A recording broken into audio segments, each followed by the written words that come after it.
Gen Z protest उसे कहते हैं जो यंग जनरेशन है 1997 से 2012 के बीच में जो जन्म ली है।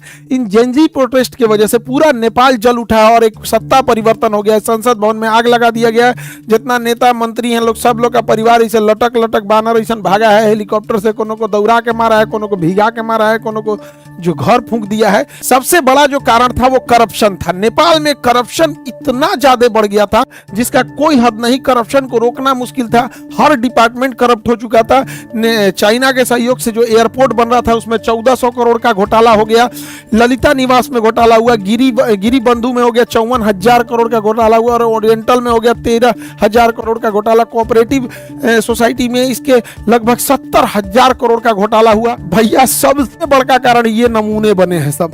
नेताओं के बच्चे इतने बेवकूफी किया है सब, जाके टिकटॉक पर, इंस्टाग्राम पर अपनी लग्जरी लाइफ जीने लगे सब। विदेश में घूमने लगे सब। पार्टी कर रहा है सब। यहाँ देखिए ये कहाँ घूम रहा है, यहाँ पर संतरा पिरले अंडरवियर पहन लेगी, पैंट पहन ले, पते नहीं चल रहा है कि यहाँ पे इो कोनो के होगवे करेगी। यही सब नौटंकी किया है। देखिए इन्हीं सबको देख देख के पब्लिक पगला गई कि जो हम लोग को खाए को नहीं है, इन सब का इतना बड़का बंगला। जय हिंद। देखिए नेपाल में क्या क्राइसिस हुआ है उसको समझते हैं और इसका इंडिया पे क्या असर पड़ेगा। इस क्राइसिस का इंटरनल कारण क्या था, एक्सटर्नल कारण क्या था और अचानक ऐसा क्यों हो गया, इसको समझते हैं हम लोग।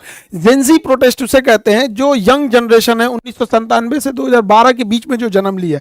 इन जेंजी प्रोटेस्ट की वजह से पूरा नेपाल जल उठा और एक सत्ता परिवर्तन हो गया। संसद भवन में आग लगा दिया गया। जितना नेता मंत्री हैं लोग, सब लोग का परिवार इसे लटक लटक बानर ऐसा भागा है। हेलीकॉप्टर से कोनो को दौड़ा के मारा है, कोनो को भिगा के मारा है, कोनो को जो घर फूंक दिया है। ये सब हो गया। इसका कारण समझते हैं कि क्या इंटरनल कारण था, उसके बाद समझेंगे क्या एक्सटर्नल कारण है, फिर चीन का क्या है और भारत का इस पर क्या असर पड़ेगा, इसको समझते हैं। सबसे बड़ा जो कारण था वो करप्शन था। नेपाल में करप्शन इतना ज्यादा बढ़ गया था जिसका कोई हद नहीं। करप्शन को रोकना मुश्किल था। हर डिपार्टमेंट करप्ट हो चुका था। चाइना के सहयोग से जो एयरपोर्ट बन रहा था उसमें 1400 करोड़ का घोटाला हो गया। ललिता निवास में घोटाला हुआ। गिरी बंधु में हो गया 54,000 करोड़ का घोटाला हुआ। और ओरिएंटल में हो गया 13,000 करोड़ का घोटाला। कोऑपरेटिव सोसाइटी में इसके लगभग 70,000 करोड़ का घोटाला हुआ। इसका मेडिकल हेल्थ इंफ्रास्ट्रक्चर एकदम पीछे है नेपाल का। एमआरआई और ये जो बड़े बड़े जो ये मशीनें हैं उसकी उपलब्धता एकदम नेपाल में कम है। आर्म्स डील में बरेटा कंपनी से जो आर्म्स जिसका दाम था उससे 4 गुना रेट में दलाली में खरीद के लाया सब। पतंजलि को जो जमीन विवाद हो गया पतंजलि से कर लिया सब। यहाँ पर चाय का गोदाम कमर्शियलाइजेशन के लिए बेच दिया। इतना भयानक करप्शन हुआ और जिस कारण महंगाई बढ़ गई। छोटी सी छोटी चीजों के लिए महंगाई इतनी बढ़ गई थी कि बच्चे जो स्टूडेंट थे, जो नॉर्मल ग्रेजुएशन करते थे, बीए बीए सीए लोग, इन लोग को अपनी फीस भरने के लिए पार्ट टाइम जॉब करना पड़ गया। इतनी महंगाई बढ़ गई थी और लोग जॉबलेस हो गए थे। और खाली मतलब एक पुरुष का खाली बेरोजगार इंसान, बड़ा खराब जिंदगी होती है। आसमान थूकता है, जमीन गाली देती है, उसको लगता है अपना जीवन बोझ हो गया है। खाली जेब जो होता है ना, ये बड़ा दर्दनाक होता है, बड़ी भारी होता है खाली जेब। तो इससे नेपाल का युवा परेशान था, एकदम परेशान था नेपाल का युवा। नेपाल के युवाओं को विदेश जाकर नौकरी करना पड़ता था।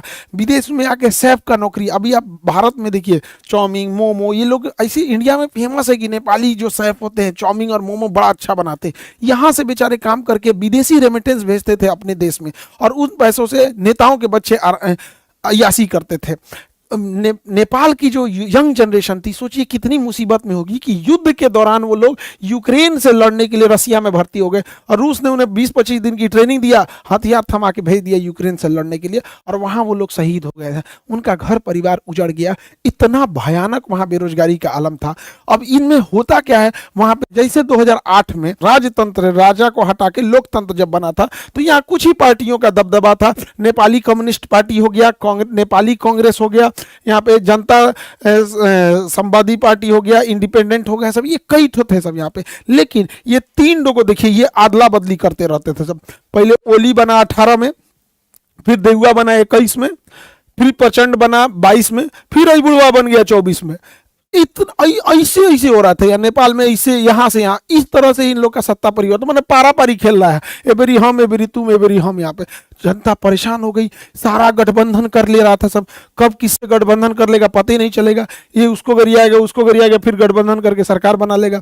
तो इससे पूरी पब्लिक परेशान हो गई थी। और इनके भैया सबसे बड़का कारण ये नमूने बने हैं सब नेताओं के बच्चे, इतने बेवकूफी किया है सब, जाके टिकटॉक पर इंस्टाग्राम पर अपनी लग्जरी लाइफ जीने लगे सब, विदेश में घूमने लगे सब, पार्टी कर रहा है सब। यहाँ देखिए ये कहाँ घूम रहा है, यहाँ पर इस अंतरा अंडरवियर पहन लेगी, पैंट पहन ले, पते नहीं चल रहा है कि यहाँ पे इो कोनो के होगवे करेगी। यही सब नौटंकी किया से देखिए, इन्हीं सबको देख देख के पब्लिक पगला गई कि जो हम लोग को खाए को नहीं है, इन सब का इतना बड़का बंगला, इतनी बड़ी होटल, आग लगा दिया सब। हाय देखिए लुई विटॉन का, गुची का, ये सब खरीदा है। लुई विटॉन का एगो मफलर आता है 60,000 रुपए का, 3-3 लाख का कपड़ा आता है लुई विटॉन का। हाय तो पूरा सजले है इस ससुरा लुई विटॉन से।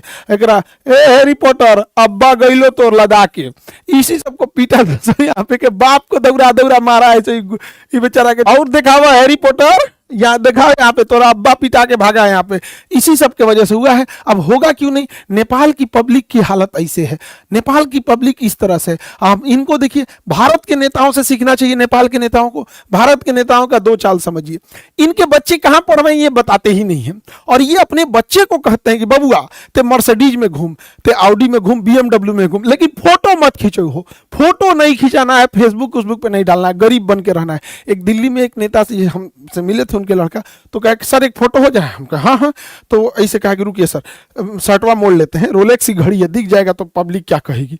ये भारत के नेताओं का है। और दूसरा, इनके बाल बच्चे तो ऐसे हैं, ट्रेनिंग दिया गया है, और ये ससुरे कुर्ता पहन लेते हैं सब। अब कुर्ता में बुझेबे नहीं करता है, कुर्ता 1 लाख का है कि 5,000 का है, कुर्ता तो नॉर्मल दिखता है, तो इनका कुर्ता स्ट्रेटजी है। दूसरा, आप देखिएगा कभी भी अपने घर का फोटो नहीं दिखाएंगे सर, भारत का कोई नेता मंत्री घर का फोटो नहीं दिखाएगा। घर के बाहर जो लॉन होता है, खाली जगह, इंटरव्यू देना रहेगा, वो लॉन में बैठ के देगा, बैठ जाएगा लॉन में, देखेगा पीछे घर नहीं ना आ रहा है, कहेगा दूगो गाय ले आके इधर ये चराओ, 2 गाय बांध दो, इंटरव्यू चालू करो, पीछे गाय आना चाहिए, अपने आप को गरीब शो करेगा, अंदर जाके देखिएगा महल बनाया रहता है। तो नेपाल के नेताओं को भारत के नेताओं से सीखना चाहिए। हालांकि भारत में भी ऐसे नेताओं लोग में करप्शन बहुत ज्यादा है, एक्सेसिव करप्शन है। तो नेपाल के एक नेताओं के बाल बच्चे, इन्हें नेपो किड्स या नेपो बेबी बोला जाता था इन सबको, बकलोलवन सब, ये सब नाच दिया। तो ये नेताओं के लोगों की लग्जरी लाइफ थी, और ये नेपाल के गरीब लोगों की थी।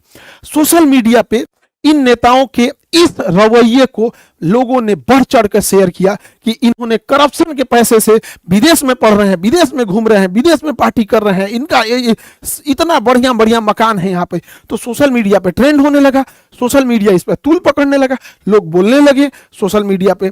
अब नेपाली सरकार ने सोशल मीडिया वालों से कहा कि आप इस पे ग्रीवांस ऑफिसर नियुक्त करो। उन्होंने नहीं नियुक्त किया तो 1 हफ्ता का वार्निंग दिया, और नहीं पूरा किए तो इस सब ने बैन कर दिया। जब बैन किया सोशल मीडिया को, तो जब सोशल मीडिया बैन हो गई, टिकटॉक को छोड़ के सबको बैन कर दिया, क्योंकि टिकटॉक ने अपना ग्रीवांस अधिकारी नियुक्त कर दिया था। लेकिन इन लोगों को लगा कि टिकटॉक चाइना का है, उसको बैन नहीं किया, टिकटॉक पे बैन नहीं किया, बस उसी पे लोगों ने डेट डिसाइड किया कि इस दिन चलना है नेपाल पे, धावा बोलना है, और पूरा भीड़ लगा दिया। इन लोगों का कहना था करप्शन को बैन करो, सोशल मीडिया को नहीं। Ban corruption, not social media. क्योंकि सोशल मीडिया को बैन क्यों करेंगे, क्योंकि ये यंग जनरेशन है, स्टूडेंट है, स्टूडेंट्स बेचारे प्रोटेस्ट करने आए थे, एक बड़ी संख्या में स्टूडेंट प्रोटेस्ट करने आए थे। उनका कहना है कि भैया सोशल मीडिया केवल रील देखने के लिए थोड़ी है, इस सोशल मीडिया पे वीडियो कॉन्फ्रेंसिंग होती है, बहुत सारी मीटिंग हो जाती है, बहुत सारे बिजनेस सोशल मीडिया पे चलते हैं, मार्केटिंग होती है, इस पे एडवर्टाइजमेंट चलते रहते हैं।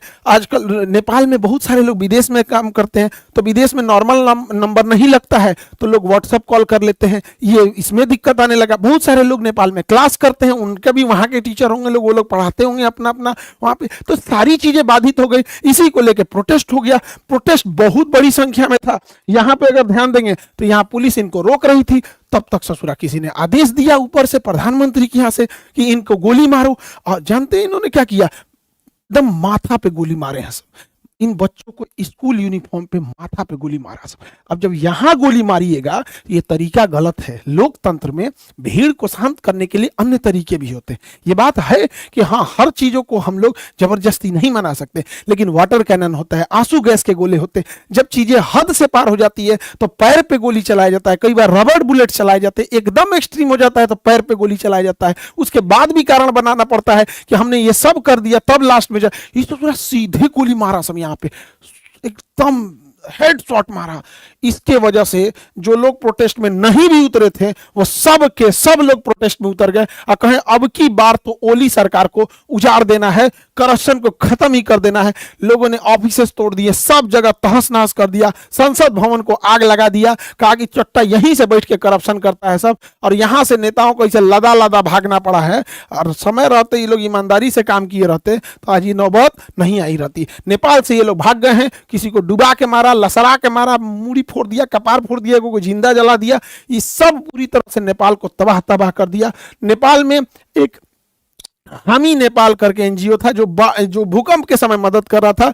सूडान गुरुम इसको नेतृत्व कर रहे थे और इधर एक काठमांडू का मेयर बालेन शाह, ये लोग इसको एक तरह से लीड कर रहे थे। हालांकि भीड़ इतनी ज्यादा हो गई और पुलिस की गोली वजह से ये घटना और ज्यादा उग्र हो गई। हालांकि इसे कंट्रोल करने का बहुत हद तक आंदोलन को कंट्रोल कर लिया गया है। सेना कमांड को संभाल चुकी है। सेना ने आदेश दिया जनरल ने कि आप सब लोग अपने इतने जगह पे लौटेंगे। और अभी के तौर पे अंतरिम सरकार सुशीला कार्की को दिया गया है। जिस तरह बांग्लादेश में दिया गया वहां पर यूनुस खान को, उसी तरह दिया गया यहाँ सुशीला कार्की को। ये भारत के बीएचयू यूनिवर्सिटी से पढ़ी थी, वहां पर चीफ जस्टिस रही, पहली महिला मुख्य न्यायाधीश रही। अभी इनके हाथों में अंतरिम सरकार है, बाद में ये लोग इलेक्शन करेंगे। अब ये खुद ही कंफ्यूजन में है कि राजशाही नहीं था कि इलेक्शन कराया जाए। एकदम परेशान है लोग। नेपाल की स्थिति एकदम गड़बड़ है। कुछ चीजें नेपाल में गड़बड़ हुई हैं जो नेपाल के क्रांतिकारियों को नहीं करना चाहिए था। पहला कि इन्होंने सुप्रीम कोर्ट की बिल्डिंग जला दी, उसमें सारे डॉक्यूमेंट जल गए। कौन नेता करप्ट था ये भी खत्म हो गया। कोई ठीक नहीं, ससुरा नेता जलवा दिया होगा सब कि बाकी में नया सरकार आएगी तो हमारा फाइल निकलवाएगी, जल गया यहाँ पे। दूसरा गलती क्या कि इन्होंने जेल तोड़ के 13,000 से ज्यादा कैदियों को रिहा कर दिया। अब जो कैदी रिहा हुए हैं सब, भारत में आने का तो वीजा नहीं मिलता है, उसको पूरा भारत में घुस जाएगा सब। अगर भारत में नहीं भी घुसा सब तो कैदी था सब ने, उसको नहीं छोड़ाना चाहिए। हाँ, राजनीतिक कैदी रहते तो समझ में आता है, क्रिमिनल्स को काहे छोड़ा दिए यहाँ पे। पुलिस ने मास सरेंडर किया, लोग पुलिस को मारे। पुलिस तो खैर करप्शन कर, गोली चलाएंगे लोग तो पब्लिक छोड़ देगी, माथा पे गोली चलाएंगे पुलिस, तो उसके बाद कहेंगे भाई आदेश आ रहा है तो आप हवाई फायरिंग कीजिए, आंसू गैस मारिए, मारेंगे गोली तो पिटाएंगे कहीं नहीं, पिटा गए यहाँ पे। लेकिन इससे भारत को क्या हुआ? भारत को एक लॉस लगा। अनस्टेबल नेपाल कभी भी भारत के लिए ठीक नहीं है। दूसरा, भारत सरकार अभी काला पानी लेपुलेख विवाद चल रहा है, आप अब नेक्स्ट वीडियो उस पर बना देंगे ताकि आप लोग को ज़्यादा क्लियर समझ में आ जाए। लेकिन एक बड़ा दुख के साथ ये कहना पड़ता है ना, नेपाल भाइयों लोगों को भी समझना चाहिए, एक ऐसा ट्रेंड बन गया है नेपाल में, हम लोग जान भी दे देंगे ना तो नेपालियों को लगेगा कि भारत हम लोग के लिए खिलाफ है। उनको चाइना ही अच्छा लगता है। हम लोग को क्या ही कर सकते हैं उन लोग के लिए, नेपाल के लिए क्या नहीं किए हम लोग। लेकिन उनको नेपालियों के दिल में बैठा है कि भारत ही खराब है यहाँ पे। ऐसा नहीं करना चाहिए। हमारा रोटी और बेटी से रिश्ता है। हमारे यहाँ आज भी शादियाँ बिहार नेपाल और बिहार यूपी जो एरिया सटता है वहाँ से हो जाती है। लेकिन ये नेपाल की खराबी, क्योंकि वहाँ माओवादी हो गए या फिर जो चीन का प्रभाव है वो बहुत ज़्यादा हो गया। ये भारत के लिए अच्छी बात नहीं है। कूटनीतिक हार एक तरह से कहिए, या फिर हम लोग फंसते जा रहे हैं, ये नहीं होना चाहिए। इस पर भारत को सोचना चाहिए। इसके पीछे कारण भी क्या है? भारत सरकार को अमेरिका और वेस्टर्न द्वारा चलाए गए एनजीओ पे कड़ी नजर रखनी चाहिए, क्योंकि ये एनजीओ सरकार कम से कम 50 देशों की सरकार गिरा चुके हैं सब। अब जैसे यहाँ ही देखिए हामी नेपाल, ये किसके किसके सहयोग से, जैसे अमेरिका के ओपन सोसाइटी हो गया, फ्रीडम हाउस हो गया, फोर्ड फाउंडेशन हो गया, ये सब सरकार मतलब मदद करते हैं, बट इनका हिडन कुछ ना कुछ अंदर से टारगेट कुछ रहता है। तो गवर्नमेंट की एजेंसीज को इस पर नजर रखनी चाहिए। अभी जो नेपाल में हुआ है, हामी नेपाली जो ये संगठन था, इसमें शंकर ग्रुप, इन्फिनिटी ग्रुप और बरबरा फाउंडेशन ने फाइनेंशियल हेल्प किया था, और इतनी बड़ी हुजूम को एक साथ ले आकर इन्होंने किया। और आज एक देखिए कैसी गवर्नमेंट वहां बैठे बनेगी, इसका कोई ठीक नहीं है। अमेरिका जो है और वेस्टर्न कंट्री ने पूरी मिडिल ईस्ट को बर्बाद कर दिया है सब। इराक से लेके ईरान, सीरिया, अफगानिस्तान, यमन, सब तबाह कर दिया है सब। अब जब इसको पूरी तरह तबाह कर दिया है सब, तो जहां से मन वहां से पेट्रोल लेके चल जाता है। हम लोग को पेट्रोल मिलता है महंगा, और ये सब मार धार के अपने चमचा सरकार को बना देता है सब। किसी को बना देगा, अयोग्य व्यक्ति को कहेगा 50% हम ले जाएंगे। तो यहाँ से बर्बाद किया। अब इनकी नज़र एशिया पे है, इधर श्रीलंका, बांग्लादेश, म्यांमार, नेपाल, पाकिस्तान, इसको अब अनस्टेबल करना चाहते हैं सब। ये सोशल मीडिया और किस तरह से ये काम करते हैं सब एनजीओ की मदद से, इसको समझने की जरूरत है। देखिए, सर्बिया एक देश था, सन 2000 में सर्बिया रसिया का फेवर करता था। 2000 में बुलडोजर क्रांति लाया सब, और सर्बिया की सरकार को कहा सब कि सरकार करप्ट है, ये है वो है, एक नैरेटिव सेट किया, सरकार को गिरा दिया। अभी जो सरकार है वो अमेरिका की फेवर की है, रूस की फेवर की नहीं है। उसी तरह जॉर्जिया एक देश है, जॉर्जिया उसी के पास है, सर्बिया की साइड में जॉर्जिया। 2003 में जॉर्जिया में रोज रेवोल्यूशन लेके चले आए सर। रोज रेवोल्यूशन में क्या था, जॉर्जिया जो था रसिया के फेवर में था। तो ये अमेरिका वगैरह सोशल मीडिया, और ये उस समय तो मतलब इतना नहीं था सोशल मीडिया 2003 में, लेकिन एनजीओ वगैरह की मदद से इस सब ने क्या किया, वहां पर रोज रेवोल्यूशन लाया और सरकार को गिरा दिया। अभी जो सरकार है वो अमेरिका के फेवर में है। उसी तरह से देखेंगे यूक्रेन में 2004 में ऑरेंज रिवोल्यूशन ले दिया और कहा कि हम लोग यूरोप में मिलना चाहते हैं, रसिया में नहीं, रसिया को कमजोर करने के लिए। फिर 2014 में यूरोपीय मेडन आंदोलन किया गया, पेट्रो यानुकोविच को यहां से डिथ्रोन किया गया। उसी समय क्रीमिया रसिया ने कब्जा कर लिया था। अभी की जो जनरेशन है उसको इतना पुराना नहीं याद आता है, लेकिन अभी उसी सब के वजह से अभी भी यूक्रेन में लड़ाई चल रही है। देखिए, जो जो सरकार रसिया के फेवर में थी, कैसे कैसे अमेरिका ने गिराया है। ऐसे ही 2011 में अरब क्रांति शुरू होती है ट्यूनीशिया से, ट्यूनीशिया की सरकार को उखाड़ फेंका जाता है, अरब क्रांति। और अरब क्रांति देखते देखते अफ्रीका से पूरे अरब में फैल गई। अरब क्रांति में लीबिया में मोअम्मर गद्दाफी को उड़ा दिया गया क्योंकि ये रूस का फेवर में था। इजिप्शियन गवर्नमेंट को उड़ा दिया गया, हुस्नी मुबारक को, क्योंकि ये रूस के फेवर में था। सीरिया में बशर अल असद को उड़ा दिया गया क्योंकि रूस के फेवर में था।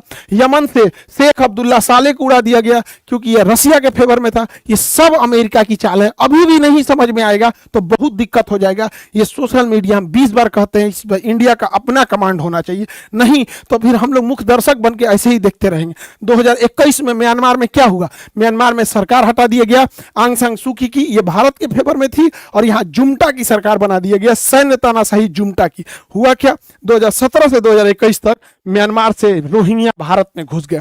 आज रोहिंग्या भारत की एक बड़ी समस्या बन चुके हैं। लेकिन अभी बताइए, इलाज से अच्छा बचाव होता है। यहाँ स्टेबल रहता तो भेज सकते थे, अभी कहाँ भेजेंगे इन सबको। भारत की एक बड़ी समस्या बन चुकी है रोहिंग्या यहाँ पे। वैसे ही 2022 में आप देखिए, श्रीलंका में हमारी जो फेवर की सरकार थी, अभी चाइना की फेवर की सरकार आ गई है, हटा दिया गया। उसी तरह आप देखे होंगे यहाँ पे मालदीव में यही हो गया। आप पाकिस्तान में देखिए 2022 में इमरान खान, चचवा मेरा, इसको इमरान खान को डिथ्रोन कर दिया सब। क्या आरोप लगाया सब कि इन्होंने जो गिफ्ट मिला था उसे तोहफा में रखना चाहिए था तो पर्सनल यूज कर लिया। दूसरा, इन्होंने जो दूसरी शादी की थी तो तलाक के बीच में इद्दत का जो टाइम दिया जाता है लगभग 3 महीना, वो पूरा नहीं किया तो शादी टाइम से पहले कर दिया। उसकी वजह से जेल में डाल दिया और जेल में बेचारे का रेप कर दिया गया, एगो मेजर इसका रेप कर दिया, बेचारा का बर्बाद हो गया इमरान खान। हालांकि इमरान खान जो था आतंकवाद को पसंद नहीं करता था, लेकिन जो आसिम मुनीरवा बैठल है ना चोट्टा, ये बहुत खतरनाक है। पहलगाम अटैक वही कराया था। मेरे कहने का मतलब है कि देश सर्वोपरि रहना चाहिए। समझिए दूसरों की गलतियों से, वो देखिए जो नहीं देख पा रहे हैं। ये सोशल मीडिया से केवल वो नहीं है, किस तरह से बर्बाद कर रही है चीजों को, उसको समझने की जरूरत है। 2024 में बांग्लादेश में एक टेलीग्राम, मामूली टेलीग्राम कैसे इतना बड़ा विद्रोह खड़ा करके होता है और शेख हसीना को वहां से हटा देता है। वहां पे सरकार आ जाती है, वहां के माइनॉरिटी कम्युनिटीज को, ज्यादातर माइनॉरिटी में वहां हिंदू ही हैं, उनको जला के हथौड़ी से ना पूरा आंख फोड़ फोड़ के मार दिया सब। हम लोग देखते रह गए, क्या कर लिए, कैंडल जला लेंगे लोग। हम लोग को सचेत होने की जरूरत है, क्योंकि ये सब स्लीपर सेल का काम करते हैं सब। यहाँ पे इतनी ज्यादा डिपेंडेंसी भारत की हो गई है इनके ऊपर, जिसका कोई हद नहीं। गूगल का केवल एक चीज नहीं है, गूगल का यूट्यूब है जिसपे आप हमको देख रहे हैं, ये गूगल का, इसी का प्ले स्टोर है जिसपे से आप जोमेटो, आप यूपीआई हेन डाउनलोड करते। इससे नहीं डाउनलोड करेंगे तो क्रोम से करेंगे, तो दोनों तो भैया एक है। यहाँ पे मेल किससे करिएगा आप, कोई भी नया एप्लीकेशन रह गया मेल करना पड़े, ये भी इसी का है। अब सब छोड़िए ना, मोबाइलवा तो एंड्रॉइड है, मोबाइल सैमसंग का लीजिए, वीवो का लीजिए, किसी को लीजिए, लेकिन उसके अंदर जो सॉफ्टवेयर है वो एंड्रॉइड है। एंड्रॉइड किसका है, इसी गूगल का है।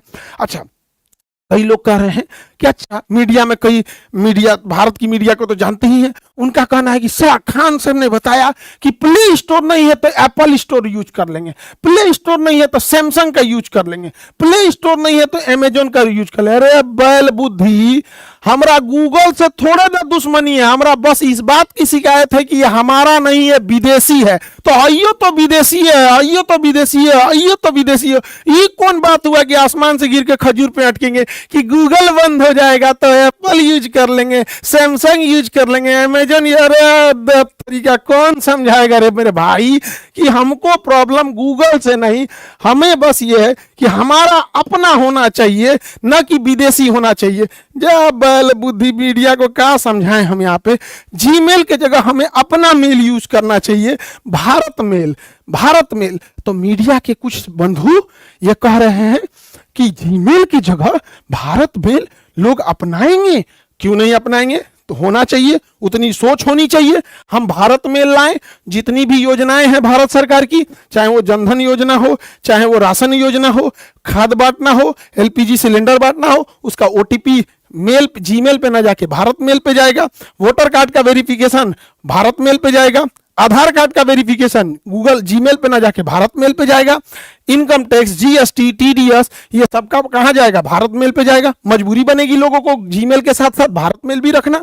एफआईआर, कोर्ट, जितने बच्चे एग्जाम दे रहे हैं, एग्जाम का फॉर्म भारत मेल पे लिखा जाएगा, उनका एडमिट कार्ड भारत मेल पे होगा। तो इससे होगा क्या? लोग आने वाले 4-5 सालों में गूगल मेल, जीमेल के साथ साथ भारत मेल भी रखेंगे।